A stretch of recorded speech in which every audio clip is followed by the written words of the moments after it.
안녕하세요. 정말 또 며칠 만에 드라이브 트루 20번째 며칠 만에 남기는 것 같습니다. 지금 이제 주일 사역하고 이제 개인적인 좀 볼 일이 있어서 회원동에서 어디냐 동두천으로 지금 가고 있는 길입니다. 뭘 여기저기 참 바쁘네요. 영양가 없이 바쁜 건지 모르겠네요. 아무튼 연말인데 어떻게 잘들 지내고 계신가 모르겠습니다. 이제 2021년도를 며칠 안 남겼죠? 4일? 나흘 정도 남긴 것 같은데 끝날 때까지 끝난 게 아닌 것 같습니다. 이 코로나라는 이 상황이 우리로 하여금 이 시간을 멈춰버린 것 같은 어디 나가지도 못하고 또 교회 안에서도 온전한 예배와 또 성도 간의 그런 교제들이 이루어지지 못하고 또 뭐 거진 뭐 일주일에 한 번 뭐 잠깐 뭐 집 앞에 슈퍼 가는 일 외에는 집에만 격리돼서 살아가는 분들도 제 주변에 꽤 많더라고요. 너무 답답해하고 이전에 누렸던 그 일상들을 상당히 그리워하는 분들이 많더라고요.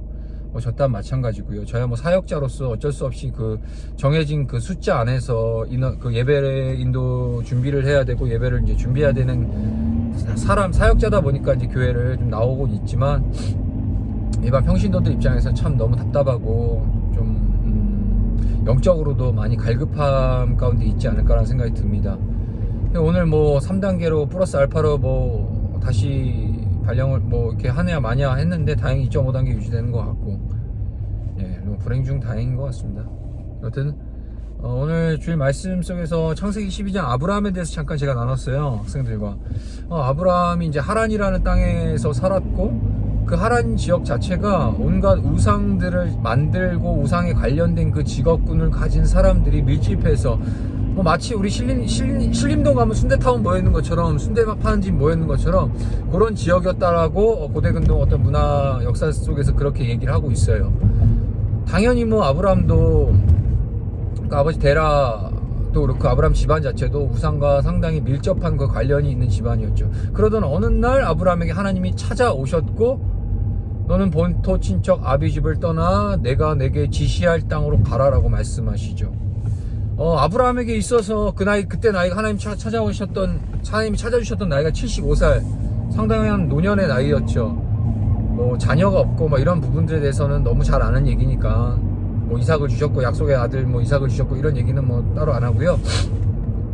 아브라함을 부르셨을 때 아브라함의 그 기본적인 그 배경 그리고 삶의 어떤 모든 터전들 다 버리고 너는 내가 지시할 땅으로 가라 라고 주니까 명령하셨는데 그거 생각보다 쉽지 않은 순종입니다. 왜냐하면 당시에 그 유목민 사회에 있어서 안전을 보장해 줄 수 있는 거는 그런 혈통, 씨족 사회, 그런 자기가 살고 있는 그런 계층의 어떤 그런 배경들이 자신의 안전을 보장해 줄 수 있는 유일한 수단이었어요. 근데 우리 하나님께서 너는 본토 친척 아비집을 다 떠나라 그래요. 그건 있어서 말 그대로 그냥 목숨 걸고 길을 떠나는 거라는 얘기죠.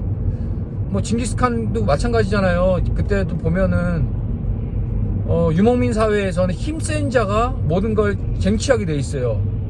그러니까 강한 자가 약한 자를 무력으로 제압해서 모든 것을 빼앗는 것 자체가 윤리적으로나 도덕적으로나 그 이상한 게 아니었어요. 그 당시 시대적 상황은 유목민들 사회에서는 그랬어요.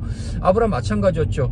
본토 친척 아비집 모든 것 다 떠나서 자기의 이기까지 살아왔던 싸워왔던 모든 배경과 그런 지지할 수 있는 어떤 백그라운드들을 다 버리고 그냥 너만 떠나라고 하는 거는 그냥 말 그대로 그냥 진짜 위험천만한 그 길을 갈 수밖에 없는 상황이었다는 거예요. 그런 상황에서 아브라함 순종하죠.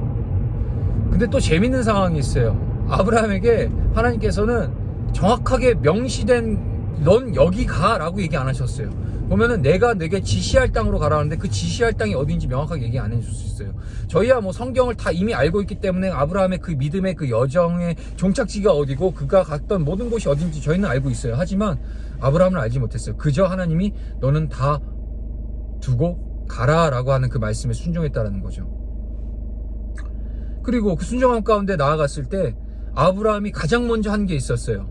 아브라함이 참 믿음의 조상이라고 불릴 수 있었던 부분이 물론 이삭을 번제로 정말 어렵게 낳은 이삭을 자신의 그 목숨보다 더 귀한 그 이삭을 하나님께 번제로 바치는 그 행위를 통해서 믿음의 조상이라는 어떤 그런 수식어가 붙었긴 했지만, 하나님께서 그냥 또 아브라함을 부르셨던 건 아닌 것 같아요. 뭐 정확한 건 모르지만 분명히 아브라함 안에는 하나님을 경외하는 그 믿음의 근거가 어떤 불씨가 있었던 것 같아요. 그러니까 다 버리고 갈 수 있었고 하나님 말씀에 순종할 수 있었던 거죠. 어쨌든 아브라함에게 너는 내가 지시할 땅으로 가라. 목적지가 분명하지 않았어요. 정말 목숨을 걸고 떠나야 되는 그 믿음의 여정 속에서 어딘지도 모르고 그냥 정처 없이 하나님 말씀 따라가는 거죠.